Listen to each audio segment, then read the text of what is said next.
Welcome back to the Big Blue Workshop. A couple of new things in the shop. I did get a new drill press recently. It's a really cool jet drill press. I've been busy. You can see my bench is a wreck. I've got a lot of stuff going on. We're getting close to summertime, so I've been just busy. So I haven't put a lot of stuff on the videos. However, in the midst of all this, I built a set of cornhole boards. And I know there's 1,000 videos out there with cornhole boards on them. However, thought I'd throw just a couple of things in there that I did that was a little different. I didn't really videotape it, but I thought I'd just throw a couple of shots of different things that I did. Feel free to take a look. I'm actually already in the process of building a second set of cornhole boards that'll be even cooler, using kind of the tournament style of cornhole boards. So take a look, see what you think. One of the things I did, I used a cheaper plywood, so I actually used joint compound to smooth the plywood that I used, and then sanded that down, painted it with a gloss paint, and then went over it with a water-based urethane.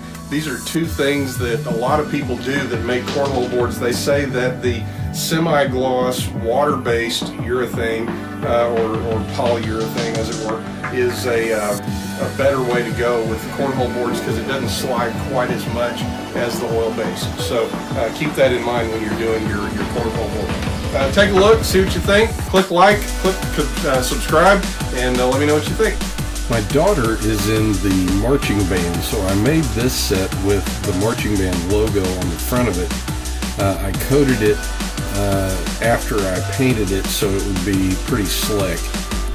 I built the frame with pine 2x4s, and I used regular plywood, not even cabinet grade plywood, to do the I thought it would be cool to add some trap doors to hold the bags and the measuring strings. You'll see later that I actually moved it because it was too close to the bottom of the board. Most people just butt the joints up with 2x4s, not me. Those joints are mitered, baby. I put washers on either side of the legs, and I used a 5/16 carriage bolt with two nuts on the end to lock it down. I screwed the top on with 1¼ inch deckmate screws, and then I used a 6-inch hole saw to drill the hole through the board. I used a 1/4 inch round over bit just to ease over all the corners once all was said and done. These things are actually pretty heavy, so I added a handle on each board to make it a little bit easier to get them around.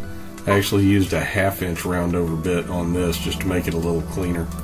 I decided after the fact that I wanted my carriage bolts to be countersunk, so the countersink doesn't look that great. For my next version, I'll make that cleaner. Here's the finished version of the storage compartment. It is a magnetic latch, and yes, if you hit it hard enough with a cornhole bag, it will fall, but it's not a big deal because while you're playing, it doesn't have to hold anything. A little tip, go ahead and tighten these bolts pretty tight. It makes the leg not flap around so much. Oh, I failed to mention, I made my own bags too. I just weighed out the corn and stitched them up. There's plenty of videos on the YouTube for different ways to make these bags, and I just used a pretty traditional way. I went to Hobby Lobby and got regular duck cloth, got feed corn, counted it out, pinned it up, stitched it up, and it worked like a champ. One thing I've learned from making a lot of games over the years is always make extras. Since I'm going to make another cornhole board anyway, I got 2 sets of bags made out of the fabric I bought. I did a fair amount of taping and painting to get the logos right, and then I wet sanded it after each coat of clear that I put on it. Each board ended up with 4 coats of clear when I was done. This is the finished product, and I'm pretty proud of it, but there's things I'm going to improve. Well, hopefully you got some good ideas from my cornhole boards that I made. Again, I'm going to make another set. I'll probably video that. I won't videotape it like I mentioned in the beginning because nobody does that anymore. But I will video that and give you some other ideas on how I made those, because I really haven't seen videos on how people make the actual ACL cornhole boards that are used in tournaments. So I'm going to make a set and post that online later. Stay tuned and we'll see you soon. Have fun.